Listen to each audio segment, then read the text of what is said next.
الحمد لله على كل حال والصلاة والسلام على صاحب حسنه وجمال. أما بعد، أعوذ بالله السميع العليم من الشيطان الرجيم. بسم الله الرحمن الرحيم. والذي جاء بالصدق وصدق به أولئك هم المتقون. صدق الله العظيم وصدق رسوله النبي الكريم. إن الله وملائكته يصلون على النبي يا أيها الذين آمنوا صلوا عليه وسلموا تسليما. الصلاة والسلام عليك يا سيدي يا رسول الله وعلى آلك وأصحابك يا سيدي يا حبيب الله. اللهم صل على سيدنا ومولانا محمد معدن الجود والکرم وآلہ وصحبہ وبارک وسلم. تمام تعریفیں حمد و ثنا اللہ تعالی جل مجدہ الکریم کے لیے. ہر قسم کے درود و سلام نبی رحمت، نور مجسم، شفیع معظم احمد مجتبیٰ جناب حضرت محمد مصطفیٰ صلی اللہ تعالی علیہ وسلم کی ذات والا صفات کے لیے حمد و صلات کے بعد، امیر المومنین، خلیفۃ المسلمین، خلیفہ اول بلا فصل حضرت سیدنا ابو بکر صدیق رضی اللہ تعالیٰ عنہ کی سیرت پر، آپ کے فضائل اور کمالات پر چند باتیں. قرآن مجید فرقان حمید میں اللہ کریم نے فرمایا والذی جاء بالصدق وصدق بہ، فرمایا وہ جو سچ لے کر تشریف لائے اور وہ جنہوں نے اس سچ کی تصدیق کی. اولئک ھم المتقون، یہی اللہ سے ڈرنے والے ہیں. جو سچ لے کر تشریف لائے اور جنہوں نے سچ کی تصدیق کی. نبی کریم صلی اللہ علیہ وسلم کو اللہ تبارک و تعالیٰ نے بے شمار لاتعداد معجزات عطا فرمائے. حضور کو اللہ تبارک و تعالیٰ نے بے شمار کمالات سے نوازا. حضرت عبداللہ بن رواحہ رضی اللہ تعالیٰ عنہ فرمایا کرتے تھے کہ حضور صلی اللہ علیہ وسلم کوئی معجزہ بھی نہ دکھاتے تو حضور علیہ السلام کا چہرہ ہی ایسا تھا کہ لوگوں نے دیکھتے جانا تھا اور کلمہ پڑھتے جانا تھا. نبی پاک صلی اللہ علیہ وسلم کو اللہ نے بڑے کمالات دیے. کچھ لوگ ایسے تھے جو سارے کمالات دیکھ کر بھی مطمئن نہیں ہوئے، نہیں کلمہ پڑھا انہوں نے. یہ ایک فکری پہلو ہے، اس پر ضرور غور فرمائیں. جب جنگ ہوتی ہے ذاتی مفادات کی، اور جب انسان کو یہ غلط فہمی سما جاتی ہے کہ مجھے بھی کچھ پتہ ہے، مجھے بھی کچھ آتا ہے، اور جب اس کا یہ ذہن بن جاتا ہے کہ میں نے ہر چیز کو پہلے اپنی چھوٹی سی عقل کے دائرے میں رکھ کے اچھی طرح سے پرکھنا ہے، اگر میری عقل پر چیز پوری آئے گی تو قبول کروں گا ورنہ قبول نہیں کروں گا. پھر لوگ نہیں مانتے. بڑے بڑے کمالات تھے، بڑا کچھ تھا، اور جنہوں نے نہیں نہ مانا انہوں نے زیادہ کمالات دیکھے. انہوں نے نہیں مانا. ابو جہل کتنی دفعہ معجزہ طلب کرنے آیا، کبھی کہا کہ مجھے بتائیے میری مٹھی میں کیا ہے، اگر آپ بتا دیں گے تو کلمہ پڑھ لوں گا. تو حضور علیہ السلام نے فرمایا اگر تیری مٹھی میں جو ہے وہی بتا دے کہ میں کون ہوں تو پھر پڑھ لو گے. کنکریوں نے کلمہ پڑھا، اس نے نہیں پڑھا. معجزہ دیکھا، اس نے معجزہ مانگا. اس نے کہا کہ اگر چاند کے 2 ٹکڑے ہو جائیں تو میں پڑھ لوں گا کلمہ. چاند کے 2 ٹکڑے حضور نے کر دیے. چاند 2 ٹکڑے ہوا، کوہ صفا کی پہاڑی کے بیچ آدھا ادھر گیا آدھا ادھر گیا، دوبارہ جا کے جڑا. اس نے دیکھا، کہنے لگا اوہو میں تو سمجھتا تھا کہ معاذ اللہ آپ کا جادو صرف زمین پہ چلتا ہے، آپ کا تو آسمانوں پہ بھی چلتا ہے. اس نے بڑے کمالات دیکھے لیکن کلمہ نہیں پڑھا. حضرت ابو الحسن خرقانی رحمۃ اللہ علیہ ایک درویش تھے. ہم جو درویشی اور فقیری اور ان لوگوں کو ماننے والے لوگ ہوتے ہیں، ان میں بحث کم سے کم ہوتی ہے، ان میں اپنا آپ بڑھانے کی عادت کم سے، اس میں ماننے کا مزاج ہوتا ہے، اور وضاحت بھی نہیں لوگ طلب کرتے، اشاروں سے بھی بات مان جاتے ہیں، غلامی اسی کا نام ہے، اشارہ آپ کر دیں بات ختم ہو گئی، طے ہو گیا مسئلہ، اتنی زیادہ لمبی تو بات ہی کوئی نہیں۔ حضرت ابو الحسن خرقانی تقریر کر رہے تھے، بات کر رہے تھے، تو کسی نے کہا کہ آپ حضرت بایزید بستامی رحمۃ اللہ علیہ کے سجادہ ہیں، تو حضرت بایزید کیسے آدمی تھے؟ تو فرمانے لگے حضرت بایزید کو جو دیکھتا تھا وہ کلمہ پڑھ جاتا تھا۔ اب آپ نے تو ماشاءاللہ قبول کر لیا، لیکن وہ جو سامنے بیٹھا تھا اس کی سمجھ میں بات نہیں آئی، وہ کہنے لگا حضور آپ نے کہہ دیا ہے پر میری عقل میں تو نہیں نہ آتا۔ نہیں آتا جس کی عقل میں، تو پھر اس کی عقل میں نہیں آتا۔ میں اکثر کہتا ہوں کہ بہت سارے لوگ ہیں جن کا کوئی پیر نہیں، اور ان کا ہو بھی نہیں سکتا، ان کا کوئی پیر، اس لیے کہ مطلب اتنا سیاںا بندہ اس کا کوئی پیر ہو جائے۔ اور میں تو پیروں کو مشورہ دوں گا کہ مہربانی کرنا ان کے پیر بننا بھی نہ، یہ بڑا مشکل کر دیں گے آپ کے لیے جینا۔ تو بہتری اسی میں ہوتی ہے کہ انسان سمجھے چیزوں کو اور دائروں کے اندر باتوں کو تسلیم کرنے کی عادت بنائے۔ تو کہا کہ جو دیکھتا تھا حضرت بایزید کو کلمہ پڑھ جاتا تھا، تو حضرت ابو الحسن خرقانی سے وہ شخص کہنے لگا جی بابا جی آپ عجیب بات کر رہے ہیں کہ دیکھا اور کلمہ پڑھ گیا، بندہ بندہ دیکھنے سے کیسے کلمہ پڑھ سکتا ہے؟ ابو جہل نے بڑی جگہ حضور کو دیکھا تھا، اس نے تو کلمہ نہیں پڑھا، تو بایزید بستامی کو دیکھ کر لوگ مسلمان ہو گئے، یہ کیسی بات ہے؟ تو حضرت ابو الحسن خرقانی فرمانے لگے مجھے اللہ کی عزت کی قسم، ابو جہل نے ایک دفعہ بھی محمد رسول اللہ کو نہیں دیکھا صلی اللہ ہو، بڑی قسم اٹھا لی، ایک دفعہ بھی محمد رسول اللہ کو صلی اللہ ہو۔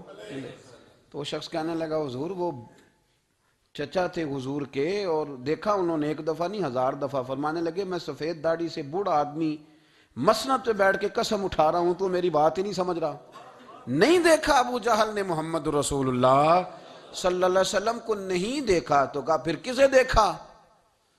تو حضرت ابو الحسن خرقانی فرمانے لگے اس نے جب بھی دیکھا عبداللہ کے یتیم بیٹے محمد کو ہی دیکھا، یہ وہی عبداللہ کا یتیم بیٹا جو یہاں رہتا تھا، ایک دفعہ بھی اس نظر سے دیکھتا نا کہ یہ اللہ کے رسول ہے تو فوراً کلمہ پڑھ کے مسلمان ہو جاتا۔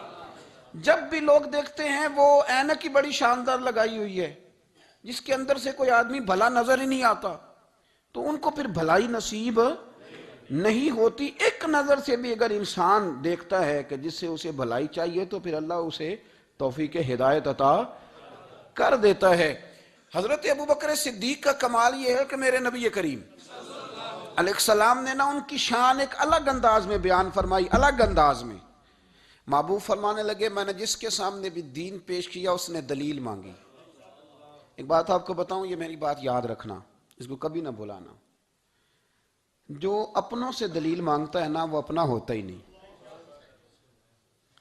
اپنوں سے دلیل مانگ لی اس نے بغیر دلیل کے، بغیر حیل و حجت کے۔ یہ ایک بات ہے، میں اس کو سمجھاؤں گا نہیں، نہ کھولوں گا، بس کہہ کے گزر جاؤں گا، اس کو سمجھ لیں اگر آپ کی سمجھ میں آئے تو۔ جس نے اپنوں سے دلیل مانگی نا، جس نے وضاحت مانگی، جس نے ثبوت مانگا، وہ اپنا تھا ہی نہیں، تو کیا ضرورت پڑی تھی کہ وہ دلیل مانگتا، وضاحت پوچھتا۔ حضرت نجم الدین کبریٰ رحمۃ اللہ علیہ کے مرید تھے حضرت امام فخر الدین رازی، اتنے بڑے امام ہو کے ایک فقیر کے غلام تھے۔ تو فرماتے ہیں آخری وقت آیا تو شیطان آ گیا، میں اس کو کہتا تھا رب ہے، تو شیطان بھی تو بڑا عالم ہے نا، تو وہ دلیل توڑ دیتا تھا۔ فرماتے میں نے 360 دلیلیں دی، اس نے ساری توڑ دی۔ تو پھر میں نے اپنے شیخ کی طرف توجہ کی، میں نے کہا حضور کو نظر کرم فرمائیں۔ تو شیخ نجم الدین کبریٰ فرمانے لگے اس بے ایمان کو کہہ دے میں اپنے رب کو بغیر کسی دلیل کے رب مانتا ہوں، دلیل کی ضرورت ہی نہیں، بس میرا رب ہے تو رب ہے، ختم ہو گئی بات۔ نبی رحمت علیہ السلام فرمانے لگے میں نے جس کے سامنے بھی دین پیش کیا اس نے دلیل مانگی، فرمایا یہ واحد میرا ابو بکر صدیق ہے، میں نے اسے کہا ہے کلمہ پڑھ لو، اس نے دلیل مانگی نہیں، فوراً ہی کلمہ پڑھ کے مسلمان ہو گیا۔ کوئی دلیل نہیں، کوئی معجزہ نہیں، کوئی طلب نہیں، کوئی شے نہیں۔ ساری زندگی مطمئن ہی نہیں ہو پائے لوگ، ساری زندگی اطمینان ہی نہیں ہو سکا، اس کو بھی سنا، اس کو بھی سنا، اس سے بھی سوال پوچھا، اس سے بھی پوچھا۔ بھائی تو مطمئن ہونا نہیں چاہتا، تو بحث کرنے کے لیے علم سیکھ رہا ہے، اس نے عمل کرنے کے لیے سیکھنا ہوتا ہے، اس کو تو ایک حرف ہی بڑا کافی ہوتا ہے، تو ایک لفظ کی ضرورت ہوتی ہے، ایک جملے میں ساری زندگی لوگ گزار دیتے ہیں۔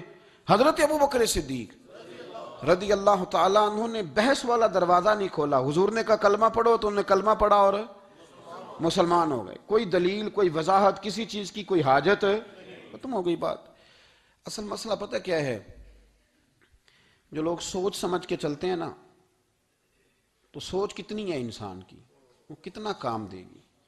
یہ جو وارفتگی ہوتی ہے نا، یہ جو محبت ہوتی ہے، یہ جو پیار ہوتا ہے، یہ زندگی کو آسان کر دیتا ہے۔ سوچنے سمجھنے کے دائروں سے آدمی نکل جاتا ہے، اس کا کام وہ کہتا ہے کہ میں نے سوچنا نہیں، میں نے ماننا ہے، میں نے رب رسول کی ذات کے بارے میں سوچنا نہیں، میں نے ماننا ہے۔ تو ماننے والے لوگ جو ہوتے ہیں وہ فائدے میں ہوتے ہیں، تو عمل کر رہے ہیں، بات مانی، عمل کیا۔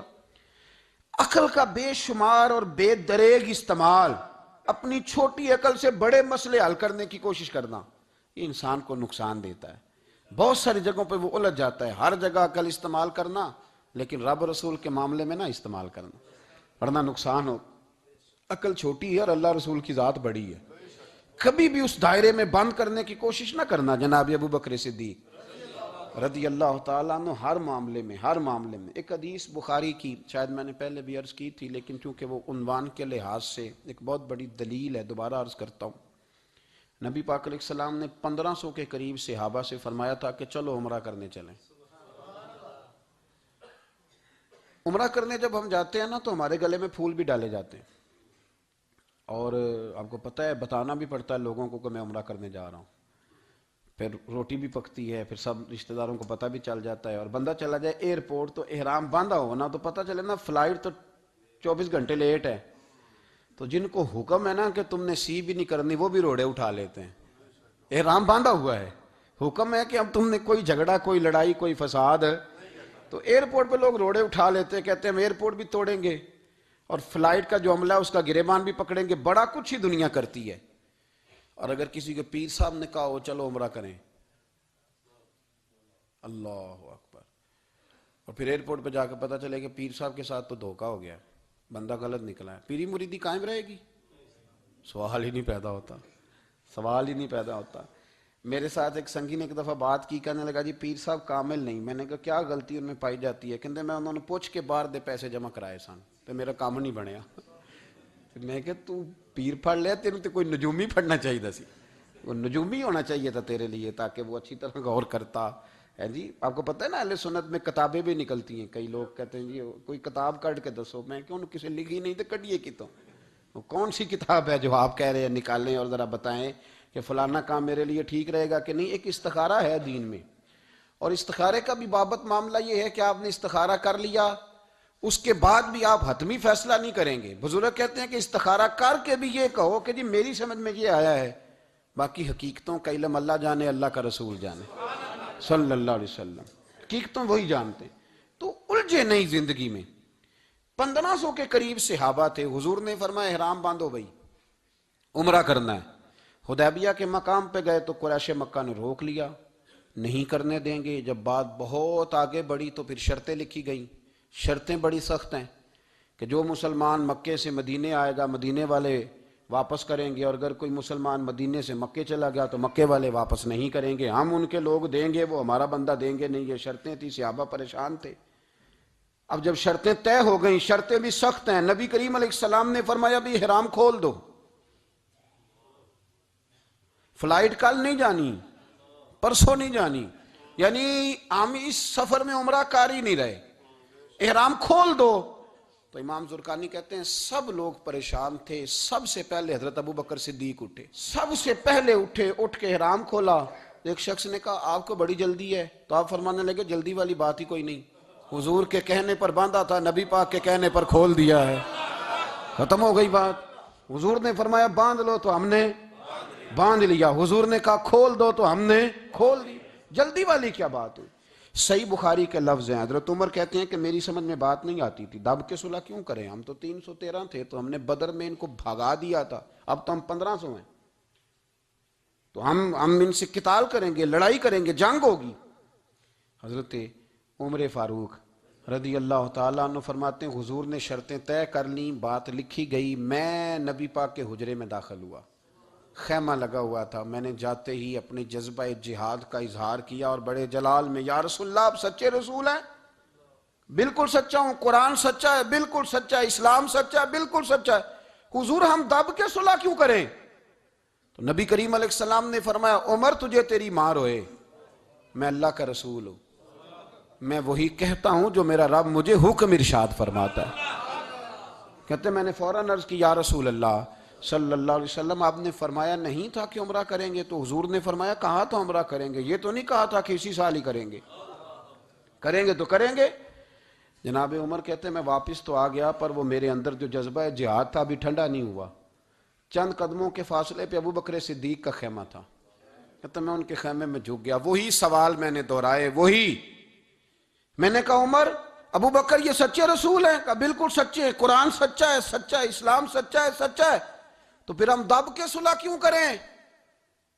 جناب عمر فرماتے ہیں میں قربان جاؤں ابو بکر کے لفظوں میں بھی فرق کوئی نہیں آیا، حروف بھی اتنے ہی جتنے نبی کریم نے ادا کیے تھے۔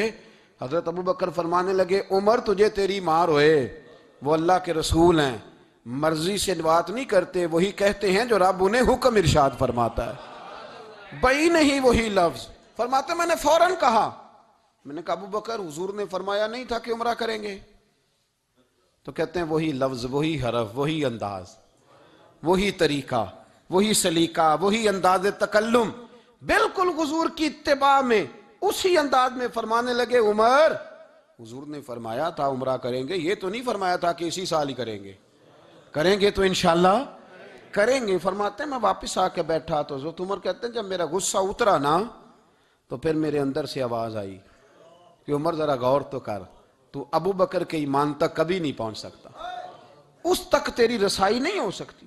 میرے بھائی اتنی بحثیں ہیں ہمارے زمانے میں، اتنا الجھاؤ ہے، اتنا الجھاؤ ہے، یعنی ہر بندہ رائے کا اظہار کرنا ضروری سمجھتا ہے، ہر بندہ کہتا ہے جی میرے خیال میں، ہر بندہ کہتا ہے جی میرا ذہن یہ ہے، بلکہ کچھ تو کہتے ہیں میں اندر کی خبر نہ دوں آپ کو، یعنی اب پتہ نہیں اس کے پاس اندر کی خبریں کیسے آئی ہیں، وہ سمجھ میں نہیں آتی بات۔ کچھ لوگ کہتے ہیں 35-40 سال ہو گئے جی علماء کو سن رہا ہوں، تو میں کہتا ہوں کہ میرا تو خیال ہے کہ 35 دن بھی بندہ کسی کو سن لے تو سیانہ ہو جاتا ہے، تو 35 سال سے اگر آپ کی سمجھ میں نہیں آئے تو پھر زمین ہی بنجر ہے، پھر مہربانی کریں یہ ٹائلیں اکھیڑ کے نا تو نیچے سے کچی زمین نکالیں تاکہ کوئی بات سمجھ میں آئے۔ اگر 40 سال ہو گئے، 40 سال، میں ایک اجتماع میں حاضر تھا، ابھی بھی میں عرض کر رہا تھا، تو وہ صاحب مجھے کہنے لگے کہ حضرت صاحب میں نے نا فلاں عالم کو بھی بلایا، فلاں کو بھی بلایا، فلاں کو بھی بلایا، فلاں کو بھی بلایا، اب آپ کو بلایا ہے، تو اس طرح کر کے میرے ساتھ رویے ہیں، بڑا الحمدللہ پیار ہے۔ تو میں نے ان سے پوچھا آپ نماز پڑھتے ہیں؟ انہوں نے لگا نہیں، کچھ اور باتیں پوچھی تو جواب نفی میں آیا، تو میں نے کہا کہ اب آپ نے مہربانی کرنی ہے اتنے علماء کا نام نہیں لینا، کیونکہ پھر تو بزرگوں کے بارے میں لوگ شک کریں گے کہ انہوں نے اس کو دیا کیا ہے۔ تو ایک بزرگ کی بات سنتے ہیں تو کئی دنوں تک وہی ہمیں بڑا تر و تازہ رکھتی ہے، اور آپ کو اتنے عرصہ ہو گیا تو آپ نے حاصل کیا کیا ہے؟ صرف باتوں کا گورکھ دھندا، لفظوں کا ہیر پھیر، جملوں کا الٹ پلٹ کرنا، یہ زندگی ہے؟ یہ زندگی ہے صرف باتیں کیلو کال سن لی آ گئے؟ نا، اسے ذرا آگے نکلیں، عمل کب کرنا ہے؟ میرے بھائی یہ بحثیں، یہ ابحاث، یہ لمبے چوڑے معاملات، یہ طے، بزرگوں میں نا ایک صنف ہے مرید ہونا اور ایک ہوتا ہے طالب ہونا، یہ دو باتیں، یعنی آپ کہیں گئے اس کے مرید ہو گئے تو پھر کسی اور جگہ کسی بزرگ سے نسبت ہوئی تو وہاں آپ طالب۔ میرے پاس کچھ لوگ آتے ہیں کہتے ہیں آپ طالب کر لیں، تو میں کہتا ہوں آپ مہربانی کریں ایک کی نوکری کریں، وہ بڑی مشکل ہے تو جگہ جگہ پہ جانے کی کیا ضرورت ہے؟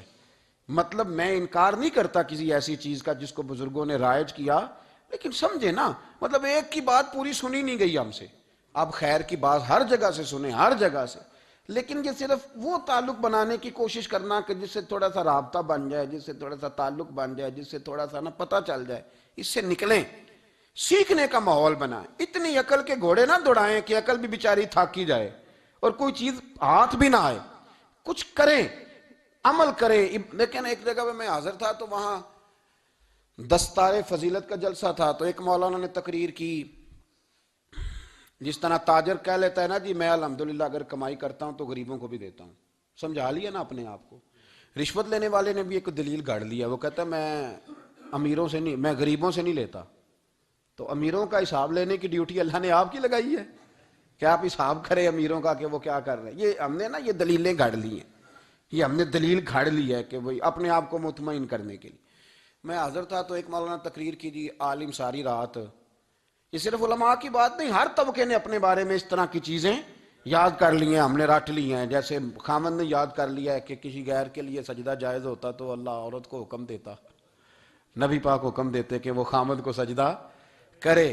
تو بی بی نے بھی یاد کر لیا ہے کہ حضور نے فرمایا تم میں سب سے بہتر وہ ہے جو بیوی کے حق میں بہتر ہے. سب نے اپنی اپنی مرضی کی چیزیں, دوسری کی مرضی کی چیز کسی نے یاد نہیں کی, سب نے اپنی اپنی مرضی کی چیزیں یاد کر لی. تو مولانا تقریر کر رہے تھے, کہنے لگے جی حضور نے فرمایا ہے کہ عالم ساری رات سویا رہے اور عابد ساری رات عبادت کرتا رہے, درجہ پھر بھی عالم کا زیادہ ہے.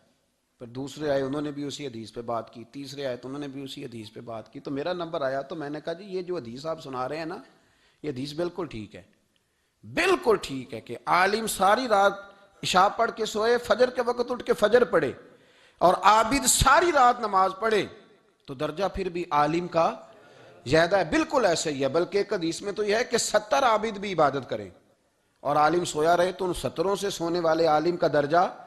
یہ بات بالکل ٹھیک ہے, لیکن میں نے کہا اس کا بھی خیال رکھو کہ یہ حدیث غوث پاک کو بھی آتی تھی, یہ غوث پاک کو بھی آتی تھی حدیث, اور بڑے عالم تھے, پر وہ تو عشاء پڑھ کے مصلی پہ بیٹھتے تھے اور فجر تک مصلی پہ بیٹھے رہتے تھے. حالانکہ یہ حدیث انہیں بھی آتی تھی, یہ حدیث خواجہ معین الدین چشتی کو بھی آتی تھی, اور وہ بڑے عالم تھے, لیکن اس کے باوجود وہ عشاء پڑھتے تھے اور فجر تک مصلی پر بیٹھے رہتے تھے. حضرت عثمان غنی سے بڑا عالم تو کوئی نہیں نہ ہوگا اس زمانے میں, حضرت عثمان غنی رضی اللہ تعالیٰ عنہ جیسا شخص تو کوئی نہیں نہ ہوگا, پر وہ عشاء کے بعد قرآن پاک پڑھنا شروع کرتے تھے اور فجر سے پہلے پہلے قرآن پاک ختم کر لیا کرتے. تو دلیلیں صرف بحث کے لیے یاد نہ کریں, اپنے آپ کو بچانے کے لیے یاد نہ کریں, اپنے وجود کو سکون دینے کے لیے دلائل نہ یاد کریں. میں دین کے کس دائرے سے کس طرح بچ کے نکل سکتا ہوں اس کے لیے دلائل یاد نہ کریں, عمل کے رستے پہ آئیں, عمل کے رستے پر. جناب ابو بکر صدیق اللہ تعالیٰ عنہ کا کمال یہ ہے, زکوٰۃ کتنے فیصد دینی چاہیے؟ چلے اللہ تعالیٰ شکر ہے, 3-4 لوگوں کو تو پتہ ہی ہے نا جی, باقی بھی ان سے سن کے یاد کر لیں. کتنے فیصد ہے؟ اللہ آپ کو خوش رکھے. اب کچھ اور نے بھی پروگرام بنا لے. کتنی جی؟ چلو اب ٹھیک ہو گیا, 2.5% ہے نا جی. آپ یقین کریں کسی تاجر سے آپ بات کر کے دیکھ لیں, 6 گھنٹے مناظرے کے بعد وہ مانتا ہے کہ 2.5% دوں گا میں صحیح کہہ رہا ہوں آپ کو. وہ کہتے ہیں جی وہ تو ٹھیک ہے لیکن کچھ قرضہ بھی ہے, 2.5% زکوٰۃ ہے وہ تو ٹھیک ہے لیکن ہو سکتا ہے میری بہن بھی حصہ مانگ ہی لے, پیسوں میں سے اس کا بھی نکلتا, کیونکہ پروگرام نہیں نا جی, ارادہ نہیں. زکوٰۃ 2.5% ہے تو کہتے ہیں جی وہ نا میں نے تولا ہے سونا, پورا نہیں بنتا ابھی, وہ تھوڑی سی کمی ہے. یہ اس وقت دلائل ہیں, اس وقت ابحاث ہیں جب دینے کا پروگرام. اور تاجروں نے اب ایک نیا سلسلہ شروع کی, کہتے تھوڑی تھوڑی سارا سال ہی دیتا رہتا ہوں, تھوڑی تھوڑی کر کے. آپ نے جس سے 5 کروڑ روپیہ لینا ہو وہ اگر کہے کہ 10,000 مہینے کا لے لو, لے لیتے ہو؟ ہمارے فقہاء نے تو یہ لکھا ہے کہ جب زکوٰۃ دو نا تو ایک آدمی کو ساری دو.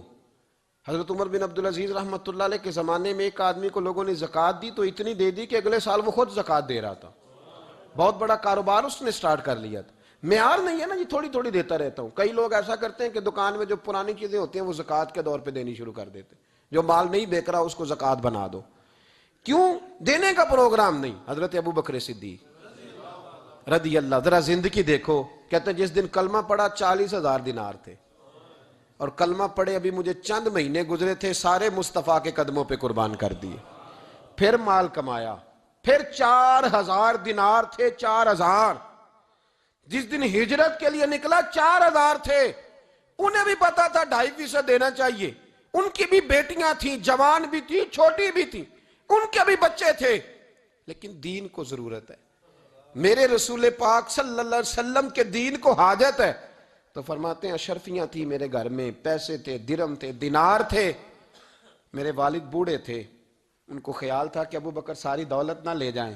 تو حضرت اسماء بنت ابی بکر سے جناب ابو بکر صدیق نے کہا کہ اس طرح کرنا, ایک گڑا چھوٹا سا تھا, گڑا ٹویا, اس میں پیسے ہوتے تھے. فرمایا اس میں روڑے رکھ دینا, اوپر ٹاٹ ڈال دینا, والد نابینا ہے, اگر پوچھے نا پیسے تو ان کا وہاں ہاتھ لگا دینا, انہیں پتہ چلے ابو بکر سارا مال لے کے نہیں گیا. فرماتے میں ہجرت پہ جانے لگا تو 4000 سارے ہی لے گیا. سارا مال ہی یار 2.5% کے لیے رٹا پڑا ہوا ہے. 2.5% کے لیے لوگ بحث کر رہے ہیں. 2.5% کے لیے لوگ دلائل چاہیے. کئی مفتیان کرام سے پوچھیں گے, پھر پروگرام بنائیں گے دینا ہے کہ نہیں دینا. اور جس دن تبوک کے لیے میرے مصطفیٰ کریم نے اعلان کیا, جناب صدیق اکبر فرماتے ہیں شے کوئی نہیں تھی, غربت کے دن تھے, کمزوریاں تھیں, مال اس دن کاروباری حالات کم تھے. یہاں لوگوں کا کاروبار جب ڈاؤن ہوتا ہے تو سب سے پہلے مسجد کا 200 بند کرتے ہیں, سب سے پہلے مدرسے کا بند کرتے ہیں, سب سے پہلے خواہش کرتے ہیں کہ وہ جو غریب کو جاتا ہے نا اس کو بند کرو, یہ زیادہ نقصان دے رہا ہے. حضرت ابو بکر صدیق رضی اللہ تعالیٰ عنہ فرماتے ہیں حالات خراب تھے, جیب دیکھی تو اتنے پیسے نہیں تھے کہ مصطفیٰ کریم کو پیش کر سکوں. تو پھر کیا کیا؟ امام جلال الدین سیوطی کہتے ہیں ابو بکر صدیق نے نا گھر کے اندر کپڑا بچھایا, اور پھر صدیق اکبر نے کیا کیا کہ توا بھی رکھا, برتن بھی رکھے, اس پہ چولہا بھی رکھا. ابو بکر صدیق نے اس کے اوپر گھر والوں سے کہا کہ ایک ایک جوڑا پہن لو, ادھر دیکھو میری طرف, ایک ایک جوڑا پہن لو, اور باقی نا سارے جوڑے بھی یہاں رکھو. اور پھر جب لوگ بچوں نے دیکھا نا کہ ابا تو کپڑے بھی رکھوا رہا ہے, کیا بنے گا؟ فرمایا تمہیں تو ایک ایک جوڑے کی اجازت دے رہا ہوں نا, ذرا میری طرف دیکھو. خود اندر گئے تو ٹاٹ کا لباس پہن کے کپڑے بھی اتار کے رکھ دیے, کپڑے بھی اتار کے زمین اسی میں رکھے, سارا کچھ باندھا. لباس ٹاٹ کا تن تندور تے ہڈاں دا بالن, تے اسی ہاواں نال تپایا, کپ کپ مکیاں پیڑے کیتے, اتوں عشق پلے تھل لایا, تن دا سالن من دی ہانڈی لون صبر دا پایا. غلام فریدہ وے میں ساری تیری, تینوں وجہ یقین نہیں آیا. ہر چیز لپیٹ کے نا تو نبی کریم کی بارگاہ میں لے گئے, ہر چیز. میرے محبوب کا بھی انداز دیکھو, فرمایا ماں اب کہتا لے اہلے کا, گھر بھی کچھ چھوڑ کے آئے ہو. دیکھیں ادھر دیکھیں, جب کوئی لاتا تھا تو حضور فرماتے تھے کیا لے کے آئے ہو, یہ کیا ہے؟ یہ پوچھا جاتا ہے کہ یہ پوچھا جاتا ہے گھر کیا ہے؟ بھئی آپ کو کسی نے کوئی تحفہ دیا تو شاپر کھول کے تحفہ دیکھیں گے یا پوچھیں گے گھر کیا ہے؟ لیکن میرے رسول پاک کے لفظ دیکھیں, فرمایا ماں اب کہتا لے اہلے کا. ابو بکر سجنا گھر کیا چھوڑ کے آئے ہو؟ تو رو پڑے, کہنے لگے یا رسول اللہ میں کوئی غریب تو نہیں, میں بڑا مالدار ہوں. اب کہتا لہم اللہ و رسولے, گھر اللہ بھی چھوڑ آیا ہوں, اللہ کا رسول بھی چھوڑ آیا. حضور میں کوئی کنگال نہیں, میں مصطفیٰ والا ہوں, میں کوئی غریب نہیں, میں نبی والا ہوں, میں رب رسول کو گھر چھوڑ آیا ہوں. میرے مصطفیٰ کریم علیہ السلام فرمانے لگے تیرے پیچھے جبریل امین کھڑے, اور انہوں نے ٹاٹ کا لباس پہنا ہوا ہے, اور تیرے آنے سے پہلے وہ آ گئے تھے. تو میں نے پوچھا جبریل یہ بوریے کا لباس؟ عرض کی یا رسول اللہ ابو بکر نے پہنا ہے تو رب کو اتنا پسند آیا سارے فرشتوں کو پہنا دیا ہے, سارے فرشتوں کو پہنا دیا, سارے فرشتوں. ذرا یہ لذت تو لیں بات کی, جب 2.5% پہ جھگڑا ہوتا ہے نا تو پھر نماز میں مزہ نہیں آتا. جب تو 2.5% پہ بھی اڑا رہتا ہے نا, پھر درود و سلام پڑھتے پڑھتے طبیعت معاذ اللہ پریشان ہوتی ہے. جب الجھے ہوئے پھر مسائل اور ہیں. پھر میرے محبوب کریم بولے, میں ابو بکر رب کریم نے ایک پیغام بھی بھیجا ہے. یا رسول اللہ وہ کیا؟ فرمایا رب فرماتا ہے کہ ابو بکر سے پوچھ کے بتائیں کہ اس حال میں وہ رب سے راضی ہے کہ ناراض ہے. یہاں اقبال بولے, کہنے لگے خودی کو کر بلند اتنا, خودی کو کر, یہ وہ درجہ ہے, یہ وہ مقام ہے, خودی کو کر بلند اتنا کہ ہر تقدیر سے پہلے پھر خدا بندے سے خود پوچھے بتا تیری رضا کیا ہے. فرمایا رب پوچھتا ہے آپ راضی ہیں کہ ناراض ہیں. تو پھر ابو بکر صدیق بھی کھول کے روئے, کہا یا رسول اللہ میں کل بھی اپنے رب سے بڑا ہی راضی تھا, میں آج بھی اپنے رب سے بڑا ہی راضی ہوں. یہاں لوگ لے کے بھی نہیں راضی ہوتے, ابو بکر سارا کچھ دے کے بڑے ہی راضی ہیں, سارا کچھ دے کے. شریعت کا قاعدہ ہے کہ سارا مال آپ اللہ کے رستے میں نہیں دے سکتے, قانون شریعت ہے. حضرت ابی بن کعب نے کہا تھا یا رسول اللہ سارا دینا ہے, فرمایا نام بھائی چوتھا حصہ دے, 3 حصے بچوں کو دے. حضرت ابو لبابہ نے کہا تھا میں اس پر دلائل دے سکتا ہوں, احادیث موجود ہیں, حضور سارا مال دینا ہے, فرمایا نام بھائی چوتھا حصہ دے, 3 حصے بچوں کو دے. حضرت سعد بن ابی وقاص نے کہا تھا یا رسول اللہ صلی اللہ علیہ وسلم میری ایک ہی بیٹی ہے, سارا اللہ کے رستے میں دیتا ہوں. فرمایا نہ, 3 حصے بیٹی کو, چوتھا حصہ دے. تیرے بچے لوگوں کے ہاتھ دیکھے میں گوارا نہیں کرتا. ان سے کہا کہ چوتھا حصہ دو تب قبول کروں گا. ابو بکر صدیق سے فرمایا تو سارے لے آ، تیرا سارا ہی قبول ہے، تو سارے لے آ تیرا۔ اور ایک لفظ حدیث میں ایسا ہے، آپ یقین کریں، غلام ہوں کسی فقیر کا، تو جب میں اس کو پڑھتا ہوں نا تو آپے سے بات باہر نکل جاتی ہے۔ حضور کا ایک فرمان ہے، جب اس پر توجہ آتی ہے نا تو مطلب یہ کہ لفظ جو ہے نا وہ ٹوٹ جاتے ہیں، بکھر جاتے ہیں، اور دل کہتا ہے کہ نہیں، یہ جو ہے نا یہ معراج ہے، یہ اصل ہے، یہ حقیقت ہے۔ وہ ترمذی کے لفظ ہے، پر آپ یقین کریں کہ لگتا یہ ہے کہ دنیا محبت ساری سمٹ گئی اس میں۔ نبی کریم علیہ السلام فرمانے لگے مجھے کسی کے مال نے اتنا نفع ہی نہیں دیا جتنا ابو بکر صدیق کے مال نے دیا۔ اور پھر اگلے لفظ ایسے ہیں کہ روح وجد کرتی ہے۔ میرے کریم محبوب فرمانے لگے جس کا بھی مال آیا میں نے بیگانہ سمجھ کے خرچ کیا ہے، اور جب ابو بکر کا آیا ہے تو میں نے اپنا سمجھ کے خرچ کیا ہے، میں نے اپنا سمجھ کے، مجھے پتا ہے یہ شکوہ نہیں کرے گا، یہ شکایت، یعنی اس کو سارا بھی تروڑ مروڑ لوں گا تو اس کے لفظوں پر کبھی حرف۔ اور یار کچھ لوگ ہوتے ہیں جو 10 دیتے ہیں تو 20 جگہ بتاتے ہیں، جو کھانا کھلاتے ہیں تو ذکر کرتے ہیں، فرمایا اس کا مال میرا مال ہے، میرا، اس کو سارا توڑ کے کھا بھی جائیں گے تو یہ شکوہ نہیں کرے گا، یہ سارا میرا اپنا ہے۔ حضرت ابو بکر صدیق فوراً بول پڑے، عرض کی حضور جب میں آپ کا ہوں تو مال بھی تو آپ کا ہی ہے نا۔ یا رسول اللہ جب میں نے اپنا آپ نہیں بچا کے رکھا تو پھر مال۔ حضرت مولانا معین الواعظ کاشفی نے لکھا ہے، اچھا کئی دفعہ ایسے ہوتا ہے میں بات کوئی اور بیان کرنا چاہتا ہوں تو شروع معاملہ کسی اور طرف نکل جاتا ہے۔ مولانا معین الواعظ کاشفی نے لکھا ہے کہ وہ جو سانپ تھا نا غار ثور میں، وہ 600 سال سے بیٹھا ہوا تھا۔ حضرت عیسیٰ علیہ السلام ایک دن پڑھ رہے تھے انجیل، تو آپ نے نبی پاک کا تذکرہ پڑھا، اس سانپ نے سن لیا، تو حضرت عیسیٰ سے کہنے لگا حضور یہ بتائیں کہ وہ نبی پاک ملیں گے کہاں؟ تو حضرت عیسیٰ فرمانے لگے کہ مکے میں آئیں گے اور مدینے میں رہیں گے۔ تو کہا ملاقات کیسے ہو سکتی ہے؟ فرمایا چلا جا مکے۔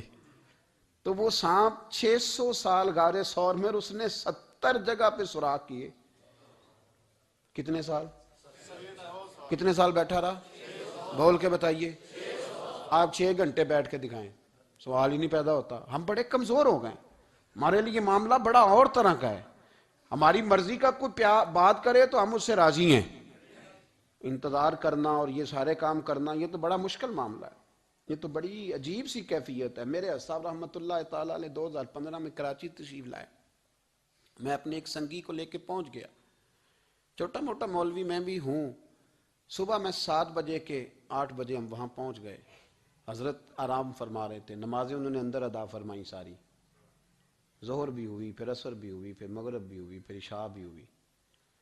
عشاء کے بعد وہ سنگی ہم سے کہنے لگے کہ آپ کتنا انتظار کریں گے؟ تو میں نے کہا کہ انتظار تو کرتا ہے بڑا آدمی، بڑے لوگ انتظار کرتے ہیں، تو چھوٹے لوگ تو اطاعت کرتے ہیں، ہم چھوٹے ہیں تو ان کی مہربانی ہے، اگر زیارت ہو جائے تو تب بھی ٹھیک ہے، اگر وہ کہیں نہیں ملنا۔ میرے سنگی ساتھ موجود تھے، صبح سے گئے اور عشاء کے بعد کا وقت آ گیا، نہیں انہوں نے ملنا تو پھر بھی ٹھیک، وہ ہس بولے تھے وہ مہربانی، نہیں تو اساں تے لاڑ ہی لڑاؤنے نے، اس کی مہربانی ہے، اگر بات ہو جائے تو ٹھیک ہے ورنہ کوئی معاملہ نہیں۔ تو عشاء کی نماز کے بعد انہوں نے ہمیں یہ کہا کہ پیغام آیا کہ محفل میں جہاں حضرت جا رہے ہیں وہیں ملاقات ہوگی، تو ہم نے کہا یہ بھی بڑی نعمت ہے، جلوہ دیکھنا بھی بہت بڑی سعادت ہے، اس لیے کہ ہمیں پتہ ہے کہ وہ کیفیت کیا ہے، وہ رنگ کیا ہے، ان کا انداز کیا ہے۔ پیچھے جا کے بیٹھ گئے تو پھر ان کا حکم آیا کہ اس کو ذرا آگے آئے۔ جب میں اسٹیج پہ گیا تو فرمانے لگے مجھے سویرے ہی پتا تھا آپ آ گئے، کوئی عرض نہیں، اتنا کوئی انتظار تو بندہ کر ہی لیتا ہے۔ اب یقین کریں وہ دن کی جو لذت ہے نا وہ آج تک گئی نہیں طبیعت سے، وہ سرور گیا نہیں۔ کبھی کبھی سوچتا ہوں کہ اس سے ڈبل بھی انتظار کبھی ہو جائے، پر ایک دفعہ زیارت پھر نصیب ہو جائے، کبھی کبھی یہ سوچتا ہوں۔ 600 سال وہ سام بیٹھا رہا، 600 سال، اور 70 اس نے سوراخ کیے غار ثور میں، لیکن وہ بھی عاشق تھا نا۔ اور یہاں معاملہ یہ تھا کہ ابو بکر صدیق دعا مانگ کے گئے تھے کہ میں نے کسی کو موقع نہیں دینا، ایک میں ہوں گا دوسرا میرا یار ہوگا۔ وہ غار ثور کی تو لذت یہ والی تھی، ایک میں ایک میرے محبوب، اس نے 70 سوراخ کیے ہوئے تھے۔ جناب ابو بکر صدیق نے کہا حضور آپ ٹھہریں، میں ذرا بھی آیا صفائی کر کے۔ تو نبی کریم علیہ السلام رکے تو حضرت ابو بکر صدیق نے کہیں پگڑی پھاڑ کے رکھی، کہیں چادر پھاڑ کے رکھی، اتنے سوراخ بند کیے تو جو ایک رہ گیا وہاں ایڑی رکھ دی. تو اب وہ سانپ بھی شکوہ کرنے لگا کہ یار تو بھی کوئی نرالا ہی عاشق ہے کہ میں نے تو کسر ہی کوئی نہیں چھوڑی تھی, 70 سوراخ کیے تھے اور تو نے بھی کمال ہی کر دی ہے, یہ سارے ہی بند کر دیے, جو بچ گیا اس پہ ایڑی رکھ دی. اس نے پتہ نہیں کتنے ڈنگ مارے. سانپ کا جب ڈنگ لگتا ہے تو وجود میں بہت زیادہ گرمی پیدا ہوتی ہے, گرمی. حضرت ابوبکر صدیق کے بارے میں ہمارے شارحین نے لکھا روئے نہیں, وجود اتنا گرم ہوا کہ آنسو ٹپک پڑے. نبی کریم صلی اللہ علیہ وسلم نے فرمایا ہٹا نا ذرا پیر. پھر انہوں نے ہٹایا تو میرے مصطفیٰ میں لعاب دہن لگایا. مولانا معین الواعظ کاشفی رحمۃ اللہ علیہ فرماتے ہیں کہ جب انہوں نے قدم ہٹایا نا تو پھر وہ سانپ باہر نکلا, اپنا سر نکالا اور کھڑا ہو کے حضور کا دیدار کرنے لگا. تو نبی کریم نے فرمایا تیرا کام ہو گیا, اب تو جا, مجھے اور ابو بکر کو رہنے دے. وہ نکل گیا. یہ کیفیات ہے, یہ محبت ہے, یہ وارفتگی ہے, یہ سوز ہے, یہ درد ہے. یارو یہ میں کہا کرتا ہوں کہ یہ چیز جینے کا بھی مزہ دیتی ہے, مرنے کا بھی مزہ آتا ہے. مرنے کا بھی مزہ, سرور آتا ہے انسان اس میں جب یہ کیفیات شامل ہوتی ہے نا.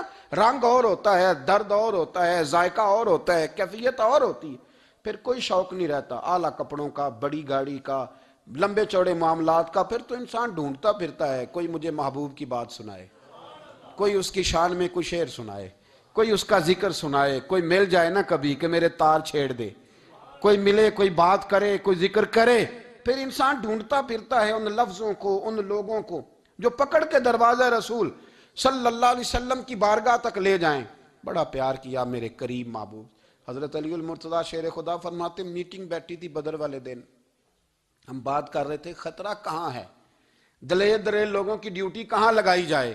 شیر خدا بھی چاہ رہے تھے کہ میں وہاں ڈیوٹی دوں گا, تو کہتے ہیں سمجھ آئی کہ سب سے زیادہ خطرہ نبی کریم علیہ السلام کے عریش مبارک کا ہوگا, حضور کے خیمے کو, چھپر مبارک کو. قریش مکہ سب سے زیادہ حملے وہاں کریں گے جہاں حضور ٹھہرے ہوں گے.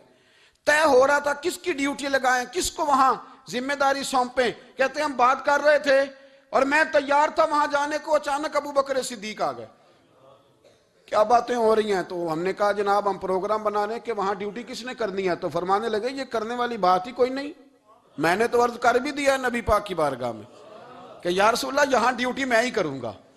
تو حضرت ابو دردہ رضی اللہ تعالیٰ عنہ عرض کرنے لگے حضرت ابو بکر صدیق سے کہ حضور آپ کے ساتھ کون ڈیوٹی کرے گا؟ فرمانے لگے کسی کی بھی ضرورت نہیں, کوئی ماں نے لال جنا ہی نہیں, کوئی جنا ہی نہیں ماں نے لال جو ابو بکر کے ہوتے ہوئے نبی پاک تک پہنچ جائے, کسی کی جرت ہی نہیں. میں اکیلا کافی ہوں مصطفیٰ کریم کے خیمے کا پہرا دینے کے لیے. یہ اعزاز, یہ شان, یہ لطافت. اور میرے نبی کریم علیہ السلام نے بھی پھر حضرت ابو بکر کو چاہا تو کمال ہی کر دیا, چاہا تو کمال ہی کر دی, کمال ہو گئی. حضرت ابو دردہ کہتے ایک دن حضور علیہ السلام نے مجھے فرمایا ابو دردہ یہ تو نے آج کیا کیا ہے؟ حضور کیا ہوا؟ فرمایا آج تو گلی میں چل رہا تھا اور ابو بکر صدیق کے آگے آگے چل رہا تھا, گلی میں ابو بکر کے آگے آگے چل رہا تھا. یا رسول اللہ صلی اللہ علیہ وسلم کیا ہوا؟ فرمایا نہ کسی پہ سورج طلوع ہوا نہ غروب ہوا جو میرے ابو بکر سے افضل ہو, خبردار اس کے آگے نہیں چلنا. ابو بکر صدیق کو کمر نہ ہونا چاہیے. شاہ ولی اللہ صاحب نے ایک بات لکھی ہے, بڑی نرالی ہے, وہ بھی بڑی نرالی. مثل تعویذ ہوتے ہیں نا کچھ لوگ, جب بھی ملتے ہیں شفا ہوتی ہے.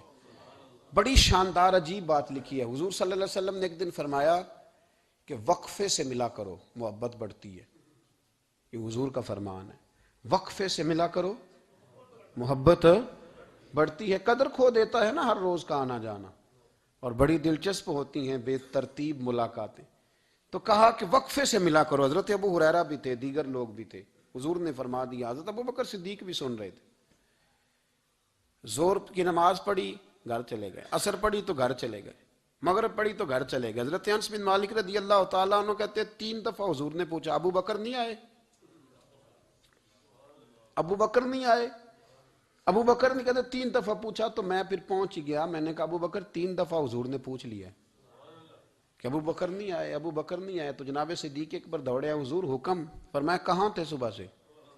عرض کی یا رسول اللہ آپ نے تو فرمایا تھا وقفے سے ملا کرو محبت بڑھتی ہے. تو محبوب فرمانے لگے تمہیں تھوڑی کہا تھا, تمہیں تھوڑی کہا تھا, تو نہ جایا کر یار, تو رہا کر. تو رہتا ہے تو دل جمع رہتا ہے, تو یہاں موجود ہوتا ہے تو دل آپ یقین کریں کچھ لوگ ایسے ہوتے ہیں جن کے بارے میں دل کرتا ہے انہیں بندہ خرید کے پاس رکھ لے، ان کو خرید لے، یہ یہیں رہیں، یہ جائیں نہ، اس لیے کہ ان کا لب و لہجہ اور ہوتا ہے، ان کا طرز حیات اور ہوتا ہے، طرز غلامی اور ہوتا ہے، طرز فرما برداری اور ہوتا ہے، انداز اور ہوتا ہے۔ فرمایا تو نہ جایا کر، یہی رہا کر۔ اور میرے محبوب نے فرمایا ابو بکر تو صرف میرا غار میں ہی ساتھی نہیں، قیامت میں جب میں حوض کوثر تقسیم کروں گا تب بھی تو میرے پاس ہی بیٹھا ہوگا، قیامت کے دن حوض کوثر کی تقسیم میں بھی تو میرے ساتھ ہی ہوگا، میرے نبی کریم علیہ السلام۔ اور ایک بات اور سن لے جاتے جاتے، کچھ لوگ ساتھ بڑا رہتے ہیں پر بات کم کم مانتے ہیں، کہتے ہیں میں جھاڑو جو دیتا ہوں آستانے پہ، مجھے وظیفہ پڑھنے کی کیا ضرورت، میں وہاں ہر وقت حاضر جو رہتا ہوں، مجھے کیا ضرورت ہے شجرہ پڑھنے کی، مجھے کیا ضرورت ہے ان کی بات سننے کی، میں وہاں رہتا جو ہوں اتنا ہی کافی ہے۔ حضرت ابوبکر صدیق نے نوکری بھی کھول کے کی اور نبی پاک کی بات بھی کھول کے مانی، کھول کے مانی، جو حضور نے کہہ دیا انہوں نے کر دیا۔ یہاں تو لوگ سوچتے ہیں نہ سمجھتے ہیں، غور کرتے ہیں، کہتے ہیں میں وہیں ہوتا ہوں، میرے پاس نسبت ہے، وہی کافی ہے۔ مجمع لگا ہے صحابہ کا، نبی پاک علیہ السلام نے فرمایا ابھی آج روزہ کس نے رکھا ہے؟ سب چپ کر گئے۔ حضور نے دوبارہ پوچھا تو جناب صدیق اکبر بولے، عرض کی حضور آپ حکم نہ دیتے تو میں نہ بتاتا، یہ اللہ نے آج مجھے توفیق عطا فرمائی۔ تو حضور علیہ السلام نے فرمایا آج جنازے میں کس نے شرکت کی؟ لوگ خاموش ہو گئے۔ تو حضور علیہ السلام نے دوبارہ پوچھا، عرض کی حضور آپ حکم نہ دیتے تو نہ بتاتا، یہ اللہ نے توفیق مجھے عطا فرمائی۔ فرمایا آج کس نے مسکین کو کھانا کھلایا ہے؟ عرض کی یا رسول اللہ صلی اللہ علیہ وسلم حکم نہ دیتے تو نہ بتاتا، یہ اللہ نے مجھے توفیق عطا فرمائی۔ فرمایا کس نے آج لوگوں کو دین کی دعوت دی، اسلام کی طرف بلایا، پیغام دیا، کون ہے؟ عرض کی حضور اگر آپ حکم نہ دیتے تو میں نہ بتاتا، یہ بھی خدمت اللہ نے مجھے عطا فرمائی ہے۔ تو نبی کریم علیہ السلام نے فرمایا ابو بکر سن، قیامت کے دن ایک دروازہ جنت میں ایسا ہوگا جہاں سے صرف روزے دار گزریں گے، ایک ایسا ہوگا جس سے صرف نمازی گزریں گے، ایک ایسا ہوگا جس سے صرف حاجی گزریں گے، ایک سے سخاوت کرنے والے گزریں گے۔ لیکن جب تو آئے گا نا تو جنت کے ہر دروازے سے آواز آئے گی کہ ادھر سے داخل ہو جا، ادھر سے ہر دروازے سے آواز آئے گی، اس لیے کہ مجموعی طور پر عمل کیا زندگی میں، مجموعی طور پر، اور اپنے لب و لہجہ۔ اتنی نوکری کی حضرت صدیق اکبر نے، اتنی نوکری کی، کسی جگہ بھی کوئی دعویٰ نہیں۔ حضور نے بڑا فرمایا ہے کہ ابو بکر نے بڑی نیکیاں کی اسلام کے ساتھ، جناب صدیق اکبر کا کوئی دعویٰ نظر ہے؟ یہ وہ مزیدار شخص تھا جس نے کبھی حضور سے دعا کے لیے بھی نہیں کہا، دعا کی تکلیف بھی کبھی نہیں دی، گویا ہاتھ اٹھانے پڑیں گے، لفظ ادا کرنے پڑیں گے، یہ تکلیف بھی نہیں دی۔ علامہ یوسف نبہانی علیہ رحمہ نے لکھا ہے کہ ایک دن حضرت صدیق اکبر نے سیدہ عائشہ صدیقہ سے کہا جس دن حضور کا موڈ مبارک، طبیعت مبارک بڑی اچھی دیکھو نا تو میری بخشش کی دعا کرا دینا۔ سیدہ عائشہ صدیقہ سے کہا، کوئی لفظ نہیں ادا کی، لوگوں کو لاتے، حضرت عثمان غنی نے ان کی تبلیغ پہ کلمہ پڑھا، حضرت طلحہ نے، حضرت زبیر نے، ان لوگوں کو لاتے اور لا کے نا انہیں آگے بٹھاتے، خود پیچھے بیٹھ جاتے، پیچھے۔